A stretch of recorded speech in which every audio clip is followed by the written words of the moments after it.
All of you. तो हम लोगों का क्लास में जो चल रहा था वो लंग्स चल रहा था। रेस्पिरेटरी सिस्टम में लंग्स के लोब्स वगैरह पढ़ा दिए गए थे। ब्रोंकोपल्मोनरी सेगमेंट्स हम लोग स्टार्ट किए थे।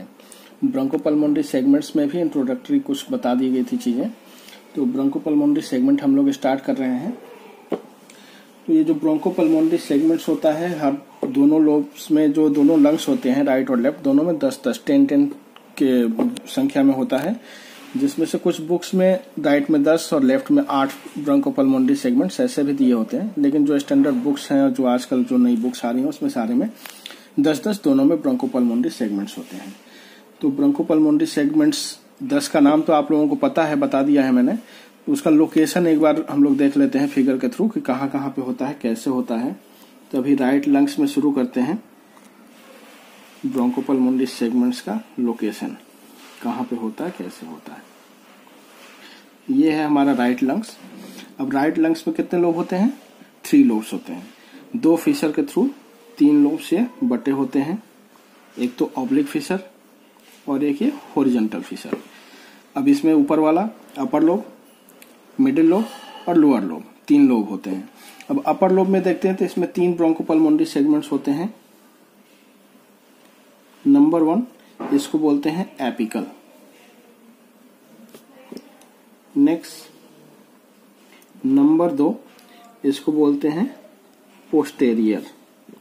नंबर 3 इसको बोलते हैं एंटेरियर। ठीक है। तो ये अपर लोब में 3 ब्रोंकोपल्मोनरी सेगमेंट हो गए। मिडिल लोब में 2 ब्रोंकोपल्मोनरी सेगमेंट्स होते हैं, जिसमें नंबर 4 इसको बोलते हैं लैटरल, क्योंकि ये लैटरल साइड में है। जो मीडियल साइड में है इसको बोलेंगे मीडियल। ठीक है। अब आते हैं लोअर लोब में। लोअर लोब में फिर 5 ब्रोंकोपल्मोनरी सेगमेंट्स होते हैं। नंबर 6 इसको बोलेंगे सुपेरियर, सबसे ऊपर होता है। जैसे एपिकल होता है वैसे ये सुपेरियर होता है। उसके बाद आता है नंबर 7 जिसको बोलते हैं एंटेरियर बेसल। एंटेरियर होता है, बेस पे होता है, इसलिए इसको बोलेंगे एंटेरियर बेसल। नंबर 8 इसको बोलेंगे लैटरल बेसल। लैटरल होता है इसलिए इसको बोलेंगे लैटरल बेसल। नंबर 9 इसको बोलते हैं पोस्टेरियर बेसल। नंबर 9 इसको बोलते हैं पोस्टेरियर बेसल। एक और लास्ट नंबर 10 होता है, उसको बोलते हैं मेडियल बेसल। वो थोड़ा पोस्टेरियर साइड में, पीछे के साइड में होता है, मेडियल साइड में और पीछे के साइड में। जैसे इसके पीछे होगा तो उसको बोलेंगे मेडियल साइड में। वो इस साइड से दिखाई नहीं देगा, इसलिए इसको अलग से मैंने लिख दिया। ये हो गया हम लोगों का राइट ब्रोंकोपल्मोनरी सेगमेंट। तो 10 होते हैं ब्रोंकोपल्मोनरी सेगमेंट्स। अब आते हैं लेफ्ट ब्रोंकोपल्मोनरी सेगमेंट्स। ये भी 10 होंगे। हम लोग लेफ्ट लंग्स देख लेते हैं।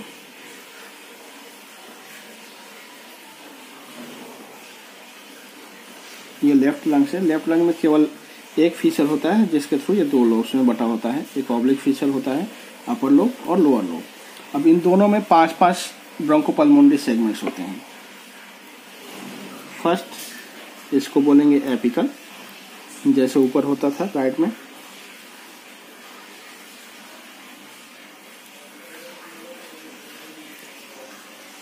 सेकंड इसको बोलेंगे पोस्टेरियर। थर्ड इसको बोलेंगे एंटेरियर। फोर्थ इसको बोलेंगे सुपेरियर लिंगुलर। फिफ्थ इसको बोलेंगे इंफीरियर लिंगुलर। अब लिंगुलर इसलिए टर्म देते हैं क्योंकि यहाँ पे लिंगुला होता है। लिंगुला एक फ्लैट ना ईयर पिन्ना टाइप का, लोब्यूल टाइप का, पिन्ना के लोब्यूल जैसा एक स्ट्रक्चर होता है चिपटा से, यहाँ पे उसको लिंगुला बोलते हैं। तो लिंगुला के रेस्पेक्ट में इन दोनों का नाम देते हैं। जो ऊपर रहेगा उसको सुपेरियर लिंगुलर, जो नीचे रहेगा उसको इंफीरियर लिंगुलर।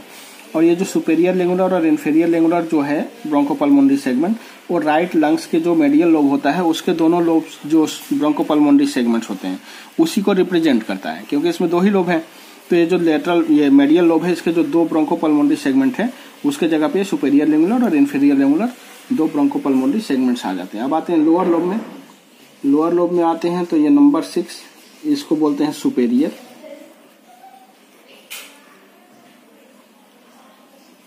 नंबर 7 इसको बोलेंगे एंटेरियर बेसल,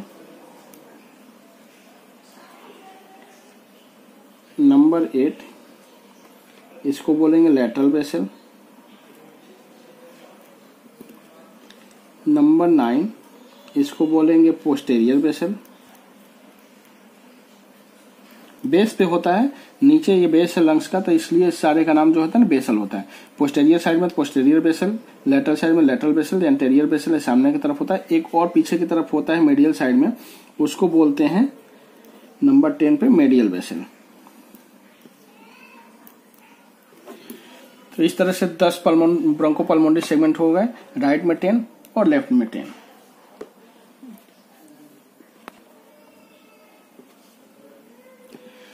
तो ब्रोंकोपल्मोनरी सेगमेंट हो गया। इसका डिफिनीशन वगैरह आप लोगों को पहले ही मैंने बता दिया है क्लास में। जैसे डिफिनीशन में बताया था, bronchopulmonary segments are the anatomical, physiological and surgical units of the lungs. तो ब्रोंकोपल्मोनरी सेगमेंट्स जो होता है एनाटॉमिकल, फिजियोलॉजिकल और surgical unit of the lungs होता है। जैसे सेल को बोलते हैं बॉडी में एनाटॉमिकल और physiological unit of the body, तो उसी टाइप से ये लंग्स के बारे में अगर बोलेंगे तो ये फिजियोलॉजिकल, एनाटॉमिकल और सर्जिकल यूनिट होता है। सर्जिकल यूनिट इसलिए बोलते हैं क्योंकि अगर मान लीजिए किसी एक ब्रोंकोपल्मोनरी सेगमेंट में कोई पैथोलॉजी हो जाती है, कोई एब्सेस हो जाता है, कोई ट्यूमर हो जाता है और कोई भी पैथोलॉजी डेवलप होती है, तो उस पर्टिकुलर ब्रोंकोपल्मोनरी सेगमेंट को डिसेक्ट करके हम लोग सर्जरी करके डिसेक्ट करके बाहर कर देते हैं। उसके बाद जितने भी ब्रोंकोपल्मोनरी सेगमेंट्स बचे होते हैं वो एज इट इज बचे रहते हैं और सेफ रहते हैं और उनके फंक्शन में कोई भी डिस्टर्बेंस नहीं होता, कोई भी दिक्कत नहीं होती है। होता क्या है कि इनकी जो भी ब्लड सप्लाई है, नर्व सप्लाई है और जो भी एयरवेज पैसेज की सप्लाई है वो सारा का सारा इंडिपेंडेंट होता है। एक ब्रोंकोपल्मोनरी सेगमेंट में सब कुछ अपना इंडिपेंडेंट सप्लाई होता है, इसलिए किसी एक ब्रोंकोपल्मोनरी सेगमेंट को डिसेक्ट करके बाहर कर दें तब भी जो बचे हुए रहते हैं उनकी सप्लाई में और उनके फंक्शनिंग में कोई भी चेंज नहीं आता है, इसलिए इसको बोलते हैं surgical unit of the lungs.